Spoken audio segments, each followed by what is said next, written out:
पंचकर्म चिकित्सेमध्ये मुख्य 5 कर्म आहे ना. 44 नंबरचं हे लेक्चर आहे, 44 नंबर. आणि यामध्ये आपण बघणार आहोत पंचकर्म आणि त्या अंतर्गत उपकर्म. तर पंचकर्म आपण बघितलेली आहे. 5 कर्म आहेत: वमन, विरेचन, बस्ती, रक्तमोक्षण आणि नस्य. ठीक आहे.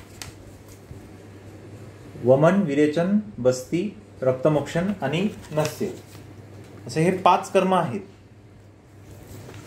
आणि उपकर्मामध्ये मी तुम्हाला एक भाग ऑलरेडी सांगितलेला आहे. शिरोधारा म्हणजे डोक्यावर तेलाची किंवा तुपाची,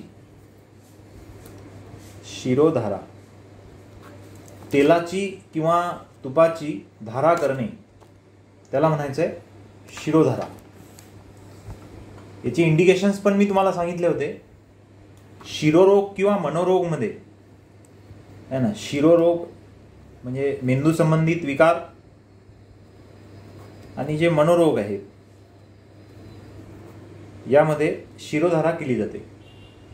अनिद्रा, डिप्रेशन, स्ट्रेस, टेन्शन, एन्झायटी आणि फिट्स येणे, ज्याला आपण इपिलिप्सी म्हणतो. अपस्मार म्हणजे उन्माद, उन्माद अपस्मार. उन्माद म्हणजे पागलपण आहे ना. आयुर्वेदमध्ये उन्माद हा शब्द संस्कृतमध्ये येतो पागलपणसाठी. वाटलं लिहून ठेवा. पागलपण म्हणजे उन्माद, उन्माद म्हणजे पागलपण. तर या कंडिशनमध्ये सुद्धा शिरोधारा जे आहे ते केलं जातं. तर हा पाठ झाला शिरोधारेचा. जवळजवळ 30 ते 40 मिनिटापर्यंत आपण शिरोधारा करतो. आणि शिरोधारा झाल्यानंतर मग थोडा हलका डोक्याला मसाज आणि कानाचा जो बाहेरचा भाग असतो त्याला मसाज करतो आपण. हा जो भाग आहे हा मसाज करून घेतो आपण. एक मेंटल रिलॅक्सेशन शिरोधारेच्या माध्यमातून येतं. त्यानंतरचा पाठ उपकर्मामध्ये तुम्ही ठळक ठळक फक्त टायटल्स लिहून घेतले तरी चालतील. ऍक्च्युअल हे तुम्हाला सिलेबसला नाही आहेत, उपकर्म नाही आहेत. फक्त पंचकर्माबद्दल तुम्हाला सिलेबसला विचारू शकतात. ते पण DNY साठीच फक्त. CCYच्या मुलांना पंचकर्म चिकित्सा त्यांच्या सिलेबसमध्ये नाही आहे. CCY मध्ये नाही आहे, सर्टिफिकेट कोर्सला नाही आहे, डिप्लोमा कोर्सला आहे. त्याच्यानंतर आहे अक्षितर्पण. अक्षितर्पण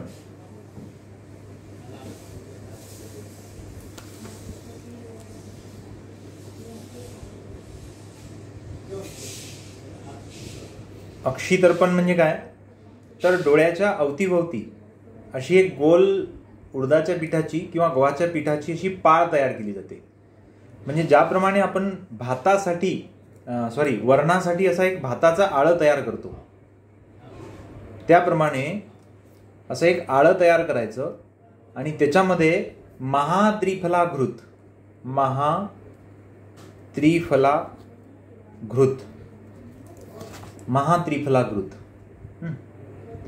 तर हे महात्रिफलाघृत त्याच्यामध्ये टाकायचं कोमट करून. आणि मग डोळ्याची ब्लिंकिंग करायची. डोळे असे उघडझाप करायचे. साधारणतः 5 मिनिटापर्यंत हा भाग आपण करतो. तर डोळे खुपणे, डोळे लाल होणे, डोळ्यामध्ये पाणी येणे, त्याच्यानंतर डोळे खाजवणे आणि डोळ्याचा नंबर जर 1 पर्यंत जर वाढलेला असेल, म्हणजे 0.25 पासून सुरू होतो डोळ्याचा नंबर, तर 0.25 असेल तरी चालेल, 0.5, 0.75.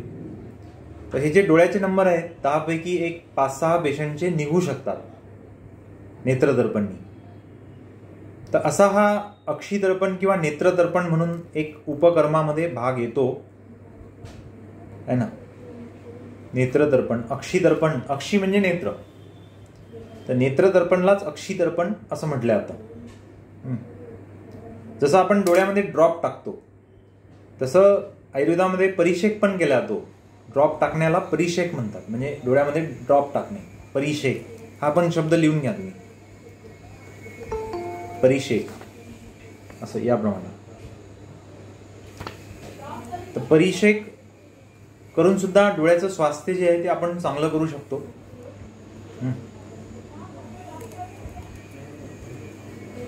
पण अक्षितर्पण जो आहे हा जास्त डीपर साईडचा उपचार आहे, म्हणजे खूप खोलवरती तो उपचार परिणाम करतो है ना. जसं आपण म्हणतो पाणी अडवा पाणी जिरवा है ना, तर इथं काय केलेलं असतं, आपण एक पाळ तयार करून, म्हणजे एक बांध तयार करून, एक तलाव तयार करून मध्ये आपण ते औषध टाकतो आणि मग ब्लिंकिंग होतं असं है ना.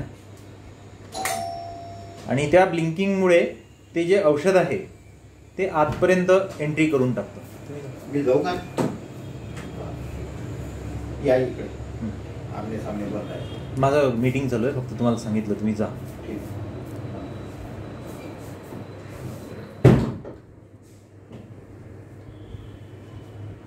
ओके, तर हा डोळ्यासंबंधित एक भाग सांगितलेला आहे अक्षितर्पण. त्याच्यानंतर कानासंबंधित भाग एक आहे, त्याला म्हणतात कर्णपुरण. कर्णपुरण. कर्णपुरण. कर्णपुरण म्हणजे काय, तर कान जो आहे त्याच्यामध्ये तिळाचं तेल किंवा बिल्वादी तेल हे फार एक महत्वाचं, ज्यांना कर्ण बाधिर्य आहे म्हणजे कानामध्ये बाधिर्य आहे म्हणजे बधिरता आहे, ऐकू येत नाही किंवा वयानुसार कानाची श्रवणशक्ती कमी झालेली आहे, तर त्यांच्यासाठी हे बिल्व तेल बैद्यनाथ कंपनीचं बाजारामध्ये भेटते. कान त्याच्या अगोदर एक लक्षात घ्यायचं आहे की कानातून पाणी येणे किंवा कान फुटणे, कानातून पू येणे असा भाग जर असेल तर त्या कंडिशनमध्ये कधीही आपण तेल टाकू नये, हे लक्षात ठेवायचं आहे.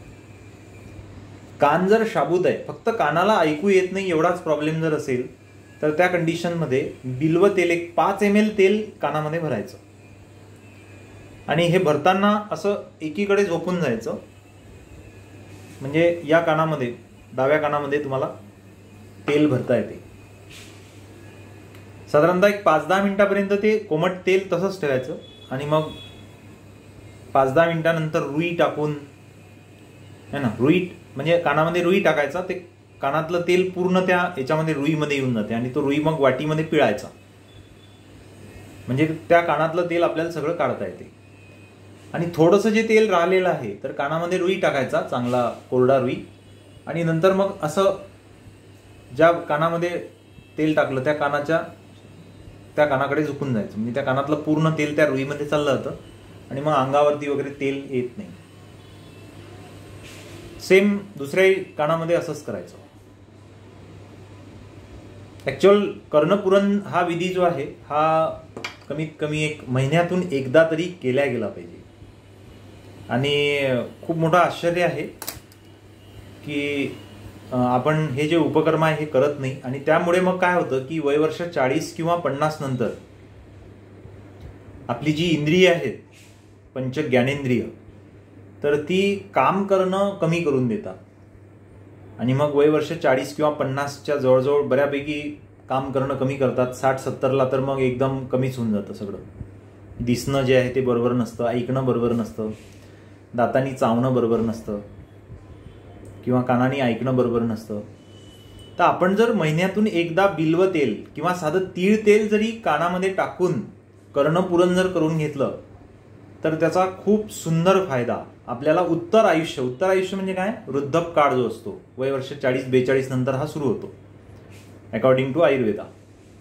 तर या एजमध्ये, या पिरियडमध्ये आपल्याला या सगळ्या गोष्टींचा फायदा दिसायला लागतो. म्हणजे आपलं वय 60 वर्षाचं असेल पण आपल्याला ऐकायला चांगलं येईल, दिसायला आपण चांगलं बघू. भलेही आता जसं माझी जरी गोष्ट केली तरी मला चष्मा आहे पण चष्म्याने सुद्धा चांगलं दिसेल. काहींचं असं होतं की 60-70 मध्ये तर चष्म्याने व्यवस्थित दिसत नाही. तर अक्षितर्पण किंवा कर्णपुरण केल्याने डोळ्याची आणि कानाची जी शक्ती आहे ती खूप चांगली राहील आणि याचे परिणाम तुम्हाला उत्तर आयुष्यामध्ये पाहायला मिळतील. की म्हणजे तुमचा सोबतचा जो मित्र किंवा जे सोबतचे लोक आहेत ओळखीचे, तर त्यांच्या आणि तुमच्यामध्ये निश्चितच फरक तुम्हाला करता येईल की त्यांच्या पंचज्ञानेंद्रियाच्या जे काही शक्ती आहे त्याच्यामध्ये कमतरता आली आणि तुमच्या पंचज्ञानेंद्रियाच्या शक्तीमध्ये ॲज इट इजनेस जो आहे तो राहिला. हे सगळं लक्षात येईल. कर्णपुरण. ओके. त्याच्यानंतर आहे कवल गंडूश. कवल आणि गंडूश. कवल म्हणजे काय, तर जसं आपण सकाळी उठल्यानंतर काय करतो, पाणी तोंडात घेतो, अशी गुडगुड करतो आणि थुकून टाकतो, याला म्हणतात कवल. तर आपण फक्त पाण्यानेच कवल करतो. ॲक्च्युअली तीळ तेलाने सुद्धा महिन्यातून एकदा कवल करायला पाहिजे. त्यांनी काय होते, मुख स्वास्थ्य जे आहे, मुखरोग होत नाही. तोंडामध्ये फोडं येणे, अकाली फोडं येणे, किंवा शरीरात गरमी वाढून फोडं येणे, किंवा दातातून रक्त निघणे, किंवा दात ढिले होणे, ह्या गोष्टी घडत नाही. तर याच्यासाठी एस्पेशली एक तेल आहे, त्याचं नाव आहे इरीमेदादी तेल. इरीमेदादी तेल हे बाजारात उपलब्ध आहे. कुठल्याही मेडिकल स्टोअरला तुम्ही जाऊन हे आणू शकता. इरीमेदादी तेल. ओके. तर हे जे तेल आहे याचा गंडूश करायचा आहे, म्हणजे तोंडात घ्यायचं हे तेल, गरम करायचं कोमट, आणि नंतर असं करून थुकून टाकायचं. याला म्हणतात कवल. कवल म्हणतात. आणि गंडूश म्हणजे काय, तर ते तेल जे आहे ते 2 मिनिटं, 5 मिनिटं, 10 मिनिटं असं पकडून ठेवणे. 5 मिनिटापर्यंत ते तेल आतमध्येच राहील आणि त्या तेलाचा परिणाम आतली जी म्युकस मेम्ब्रेन आहे, श्लेष्मल त्वचा जी आहे, त्यावर त्याचा परिणाम होईल आणि ते तेल पेनिट्रेट होऊन जाईल आतमध्ये. जे काही रोग असतील ते तिथले कमी होऊन जातील. तर कवल आणि गंडूश. त्याच्यानंतर आहे दंतधावन. ऍक्च्युअली हे उपकर्मामध्येच येते दंतधावन, पण डे टू डे लाईफमध्ये आपण रुटीनमध्ये दंतधावन म्हणजे ब्रश जो आहे तो आपण करतो. आता ब्रश वापरायला काही हरकत नाही, पण पेस्ट जे आहे ते शक्यतो आयुर्वेदिक वापरायला पाहिजे. आणि आयडियली जर तुम्हाला दंतधावन करायचं असेल तर आयुर्वेदिक ज्या वनस्पती आहेत, जसं कडुनिंब आहे, बाबूळ आहे, इरिमेद म्हणून एक वनस्पती येते, ते वनस्पती आहे ना, किंवा अजून बऱ्याचशा वनस्पती आहेत. त्रिफळा आहे, म्हणजे हिरडा, बेडा, आवळा आहे. ह्या ज्या 3 वनस्पती आहेत, तर ह्या 3 वनस्पतीला घेऊन त्याचं एक चूर्ण तयार करणे. जसं मी एक स्वतः माझं मंजन तयार केलेलं आहे. कदाचित तुम्ही इथं आलात कधी दवाखान्यामध्ये, तर एक स्वतःचं मी मंजन एक फॉर्म्युलेशन बनवलेलं आहे. तर त्याच्यामध्ये कापूर आहे, सैंधव नमक आहे, मीठ आहे, हळद आहे, चांगल्या क्वालिटीची सेंद्रिय हळद आहे, त्याच्यामध्ये हिरडा, बेहडा, आवडा आहे ना. त्याच्यानंतर पांढरा कात पण त्याच्यात टाकलेला असतो, त्यांनी दात चांगले होऊन जातात. तर असं हे जे आहे असं मिश्रण, आणि त्यांनी मग दातोन करायचं आहे. शक्यतो हे जे मधलं बोट आहे ना, याला अनामिका म्हणतात. त्या मधल्या बोटाने दातोन करायला पाहिजे आहे ना, ब्रश करायला पाहिजे. आता तो जो प्लास्टिकचा जो ब्रश आहे तो ब्रश करण्याची तराजी असते ती लोकांची अशी असते. तर असा ब्रश नाही करायचा आहे, असा खालीवर करायचा आहे तो. ठीक आहे, इकडे पण असा खालीवर तो ब्रश करायचा. त्यांनी काय होतं की जे गॅप्स असतात, त्याच्या गॅप्समधले जे काही पार्टिकल्स, फूड पार्टिकल्स जे असतात ते व्यवस्थित निघून जातात. तुम्ही जेव्हा असा ब्रश करता तर त्यांनी पाहिजे एवढा फायदा होत नाही. आणि मग कॅव्हिटीज, जे काही कॅव्हिटीज असतात छोट्या छोट्या, त्याच्यामध्ये अन्न अटकतं आणि मग सडन डेंटल कॅरीज म्हटलं जातं त्याला, म्हणजे दात सडणे, किडणे, आणि मग ते दात जे आहेत ते निकामी व्हायला लागतात. ओके. आणि मग ते काढावं लागतात. मग आर्टिफिशियल दात बसावं लागतात. कधी ते चांदीची कव्हर बसवणे, सोन्याची कव्हर बसवणे, सिमेंट भरणे, असे डेंटिस्टकडे बरेचसे उपाय करावे लागतात. म्हणून प्रॉपरली दंतधावन करायचं आहे. दात जर व्यवस्थित आपण साफ केलेत, एस्पेशली दात साफ करणं म्हणजे काय असतं की जे फूड पार्टिकल्स असतात त्याला रिमूव्ह करायला पाहिजे, किंवा काही अटकलं असेल दातामध्ये तर ते काढायला पाहिजे. कारण अन्न जे आहे ते दातामध्ये सडन निर्माण करते, असं एक खराब त्याचा वास असतो. आणि त्याच्यामुळे तिथं काही बॅक्टेरिया जे असतात, बॅक्टेरिया, फंगस तिथं ग्रो व्हायला लागतात, आणि त्याच्यामुळे दाताचं जे स्वास्थ्य आहे ते धोक्यात यायला लागतं. तर दंतधावन हा एक विषय आहे उपकर्मामध्ये. ओके. त्याच्यानंतर आहे मसाज.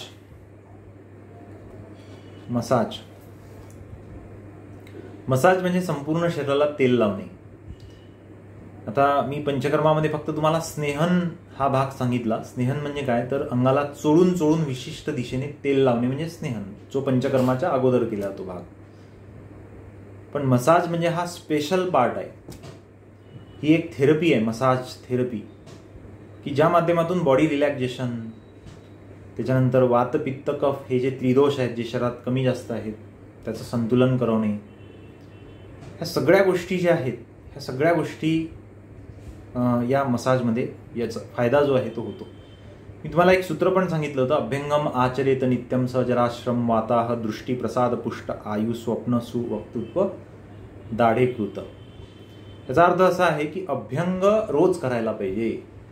ऋषीमुनी असं म्हणतात की रोज अंगाला तेल लावायला पाहिजे, पण इथं मलाही अंगाला तेल लावायला रोजचा वेळ मिळत नाही, त्याच्यामुळे मी काही ते अतिशयोक्ती करण्यामध्ये काही पॉईंट नाही आहे. मीच करू शकत नाही तर तुम्हाला कसं काय मी सांगू शकतो, आलं लक्षात. त्याच्यामुळं मसाज जी आहे ही मिनिमम 1 महिन्यातून किंवा 1 आठवड्यातून लक्षात घ्या, आठवड्यातून 7 दिवसातून एकदा तरी मसाज करायला पाहिजे. आणि मी खरंच सांगतो प्रामाणिकपणे, जे कोणी आठवड्यातून मसाज करतील त्यांना उत्तर आयुष्य म्हणजे 40 किंवा 45 नंतर त्यांना वाताचे त्रास कधीच होणार नाहीत. म्हणजे मानदुखीचा त्रास, पाठदुखीचा त्रास किंवा गुडघेदुखीचा, टाचदुखीचा त्रास, हा त्रास कधीच नाही होणार, कधीच नाही होणार है ना. फक्त आठवड्यातून एकदा तुम्ही मसाज करायला पाहिजे. आता तुम्ही म्हणाल सर रोज मसाज आम्ही करायला कुठं जाणार, तुम्ही एकदा शिकून घ्या मसाज आणि आपण मसाज करायची घरी, काय फरक पडतो.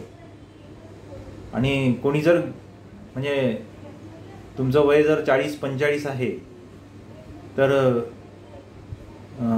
घरी मुलगी तुमची मसाज करून देऊ शकते. किंवा स्वामीजी, परमपूज्य स्वामीजी रामदेवजी महाराज जे आहेत ते बरेचदा सांगतात की पती म्हणजे नवरा जो आहे त्यांनी बायकोची मसाज करून द्यायला पाहिजे आणि बायकोनी नवऱ्याची मसाज करून द्यायला पाहिजे. याच्यामध्ये काय होतं की एक अटॅचमेंट पण येऊन जातं आणि दुसरी गोष्ट एक थेरपी पण होऊन जाते आणि तुमचे 500 रुपये वाचतात त्याच्यामध्ये. कारण एका मसाजचा जो चार्ज आहे इथं मिनिमम चार्ज मी 500-700 रुपये मसाजचे, फक्त मसाजचे घेतो आणि 200 स्टीम बाथचे घेतो. म्हणजे टोटल मसाज प्लस स्टीम जर गेला तर 900 रुपये मी इथं घेतो पेशंटकडून है ना. 700 ते 900 रुपये या दरम्यान पैसे मी इथं घेत असतो. तो भाग तुम्ही सॉल्व्ह करू शकता, तो वाचवू शकता है ना. पण कसं असतं की एक मसाजिस्ट कडनं मसाज करून घेणं हा पार्ट थोडासा वेगळा पार्ट असतो. कारण मसाजिस्ट काय करतो की पूर्ण तुमचे जे काही त्याची जी टेक्निक असते ती टेक्निक यूज करतो आणि खूप चांगल्या प्रकारे एक रिलॅक्सेशन बॉडीला देतो. मी असे बरेचसे महाशय पाहिलेले आहेत की जे वर्षभर मसाज नाहीत करत, कधीच अंगाला तेल नाहीत लावत, आणि मग वर्ष 50ला एखादा अटॅक आला की तिथं 5 लाख 10 लाख आणि पॉलिसी काढून पैसे भरतात. म्हणजे हेल्थ पॉलिसी काढतात आणि 20-20 लाख रुपये फक्त एका महिन्यामध्ये डॉक्टरला देऊन देतात. कठीण प्रसंग आहे हा. म्हणजे जे एक मूर आपण द्यायला पाहिजे आपल्या आरोग्यासाठी ते 1-2 महिन्यामध्ये आपण 5-5, 10-10 लाख रुपये खर्च करून टाकतो. आणि फार आश्चर्याची गोष्ट आहे की तुम्ही जे आयुष्यभर फार मेहनतीनं आणि घाम गाडून कमावलेलं असते ते तुम्हाला 1-2 महिन्यात कुठेतरी आयकॉन आणि ओझनला देऊन द्यावं लागते. कशामुळे तर तुम्ही दिनचर्येचं पालन करत नाही किंवा ऋतुचर्येचं पालन करत नाही याच्यामुळे. तर दिनचर्येमधला हा महत्वाचा भाग आहे की मसाज 7 दिवसातून एकदा मसाज करणे. ऍक्च्युअल मसाज हा शिकवण्याचा विषय नाही आहे, हा दाखवण्याचा विषय आहे. म्हणजे मुलं जे असतात त्यांना मी जेंट्सवर माझ्या पंचकर्म सेंटरला मुलं आले की मग कोणीतरी एक स्टुडंटच झोपून टाकायचा आणि मग कसे मसाजचे कुठल्या स्टेप्स असतात, कशी मसाज करायची, सुरुवात कशी करायची, या सगळ्या गोष्टीबद्दल प्रॅक्टिकली नॉलेज दिलं जाते. कारण ते शब्दातून जर दिलं तर ते तुम्हाला कदाचित कळून तर जाईल परंतु ते उमजणार नाही, कळेल पण उमजणार नाही. तर असा हा भाग आहे. आणि मसाजचे फायदे मी ऑलरेडी सांगितलेले आहे. अभ्यंगम आचरेत नित्यम, जरा म्हातारपण लवकर येत नाही. श्रम म्हणजे थकवा, कामाचा थकवा जाणवत नाही. जरा श्रम. वाताचे रोग जे आहेत जसं पाठदुखी, मानदुखी, कंबरदुखी, गुडघेदुखी आहे ना, जे काही दुखणं आहे शरीरामधलं तर ते येत नाही, शक्यतो येत नाही. आणि आलं तर लवकर निघून जातं. नाही तर आजकाल आपण बघतो रोग आले की वर्ष 6-6 वर्ष जात नाही, किंबहुना आयुष्यभरच राहतात. आणि मग त्यांना आयुष्यभर उतारा देत राहावा लागतो औषधाचा, आणि मग त्यामागे अतोनात खर्च होतो आपला आणि मानसिकता आपली खराब होते औषध खाण्यामध्ये. त्या औषधाचे दुष्परिणाम पण शरीरावरती खूप येतात की ज्याचा आपण कधी विचारच नाही करत. हा सर्वात महत्त्वाचा भाग की त्याचा जो दुष्परिणाम असतो त्या औषधांचा, वर्ष 5-5 वर्ष औषधं खाल्ल्याने जे काही दुष्परिणाम येतात औषधा शरीरावरती, तर त्याचं तर आपण काउंटिंगच नाही करत. वाताचे रोग शक्यतो होणार नाही. सजराश्रम वाताह. दृष्टीचं प्रसादन होईल, आणि दृष्टी जी आहे, जोपर्यंत तुमचं आयुष्य आहे 70, 80, 90, 100 जे काही असेल ते, तोपर्यंत तुम्ही तुमच्या डोळ्यांनी व्यवस्थित बघू शकाल असा एक उपयोग या मसाजचा आहे. सजराश्रम वाताह. दृष्टी प्रसाद पुष्ट आयु, म्हणजे तुमचं जे शरीर आहे ना ते धष्टपुष्ट होऊन जातं. दिसायला एकदम मध्यम राहतं, परंतु ताकद खूप चांगली राहते. आजकाल असं आहे की एस्पेशली लेडीजमध्ये दिसायला एवढ्या हट्ट्याकट्ट्या दिसतात लेडीज, आणि कामाला बघाल तर 1 तास काम केलं की थकवा, 1 तास काम केलं की थकावट आहे ना. 2 पावणे शिल्लक आले की अरे रे रे सांगूच नका तुम्ही, आहे ना. 2 पावणे शिल्लक आले की गेलं काम वाया, कारण त्यांना माहित असते की या 2 पावण्याचं केल्याने आपलं काही खरं नाही आहे. दिसायला एकदम पैलवान, पण कामाला बिलकुल झिरो म्हणजे थोडंफार काम होते आणि नंतर मग थकवा निर्माण व्हायला लागतो, अस्वस्थपणा वाटायला लागतो, आहे ना. मग ते बघणारे पण म्हणतात की तुमचं शरीर एवढं धष्टपुष्ट दिसते, परंतु लगेच तुम्ही थकून जाता, लगेच तुम्हाला दम लागतो, है ना. तर तो भाग असतो मसाज न करण्याचा, तेल न लावण्याचा. काय होतं, तेल न लावल्यामुळे शरीरातली चरबी वाढायला लागते. तुम्ही जर तीळ तेल किंवा मोहरीचं तेल किंवा ज्याला आपण सरसो तेल म्हणतो, हे तेल जर आपण लावलं तर जी अतिरिक्त चरबी वाढत असते ती कंट्रोल व्हायला लागते, आणि त्वचेचं आरोग्य पण चांगलं राहते. त्वचेचं जे टेक्स्चर आहे ना, है ना, ही जी इलास्टिसिटी आहे त्वचेची, ही बऱ्याच आयुष्यापर्यंत टिकून राहते, है ना. ते एका आयुष्यानंतर काय होतं की इथं सुरकुत्या पडायला लागतात, आणि चिमटा घेतल्यानंतर ती रिगेन होत नाही, असा हळूहळू आणि त्या शरीरातलं पाणी कमी झाल्यासारखं वाटतं, ड्रायनेस आल्यासारखा वाटतो, खाज सुटायला लागते. कितीतरी पेशंट मी ओल्ड एजमध्ये पाहिलेले आहे, 50-60 नंतर खाज भयानक सुटते. कशामुळे, तर शरीरामध्ये कोरडेपणा येतो, कधी तेलच लावलेलं नसते. म्हणून मसाज जी आहे ही फार आवश्यक आहे. डे टू डे लाईफचा, आपल्या दैनंदिन जीवनाचा हा खूप महत्त्वाचा भाग आहे. आपल्या परंपरेमध्ये, म्हणजे अर्थात आयुर्वेदीय परंपरेमध्ये मसाजचं खूप एक आगळं वेगळं महत्त्व आहे. तर धष्टपुष्ट होते. वाणी जी आहे, म्हणजे वाक्शक्ती जी आहे ती खूप चांगली होते मसाज केल्याने, आणि झोप खूप चांगली येते. म्हणजे तुम्ही अंग टाकलं की 10 मिनिटात झोप. माझं असंच आहे, मी अंग टाकलं की मला 5 ते 7 मिनिटात झोप लागून जाते. बिलकुल असं वाट नाही पाहावं लागत की झोप कधी येणार. आणि माझी जी वाईफ आहे ती बरेचदा माझ्यावर चिडते, म्हणजे तुम्ही एवढ्या लवकर कसं काय झोपू शकता. म्हणजे अंग टाकला आणि 5-7 मिनिटात जर तिने नंतर आवाज दिला मला 10 मिनिटात, तर मग तिला चीड येते की यांना इतक्या लवकर झोप येते आणि आपल्याला अर्धा-पाऊण तासपर्यंत झोप येत नाही. आता ते त्यांच्या व्यस्ततेमुळे मसाज नाहीत करू शकत. आता मी एवढं शिकवतो म्हणून माझ्यामध्ये तो अवेअरनेस जो आहे तो क्रिएट झाला. त्याच्यामुळे मी आठवड्यातून 15 दिवसातून, एखाद्या वेळेस खूप सारे कामं असतात तर 15 दिवसातून एकदा तरी मसाज करून घेत असतो.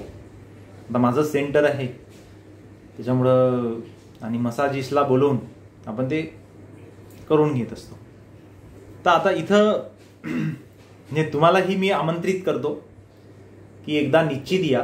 जेंट्सला जेंट्स मसाजिस्ट आहे, लेडीजला लेडीज मसाजिस्ट इथं अवेलेबल आहेत. फक्त प्रायर अपॉइंटमेंट, म्हणजे पहिले येण्या अगोदर तुम्ही फोन करणे आणि नंतर मग वेळ ठरवणे, आणि त्या वेळेत तुमची मसाज होऊन जाईल. ओके. तर हा उपक्रमामधला एक महत्त्वाचा भाग होता. त्याच्यानंतर आहे उद्वर्तन म्हणजे दिवाळीला, आता दिवाळी येणारच आहे 1.5-2 महिन्यांनी.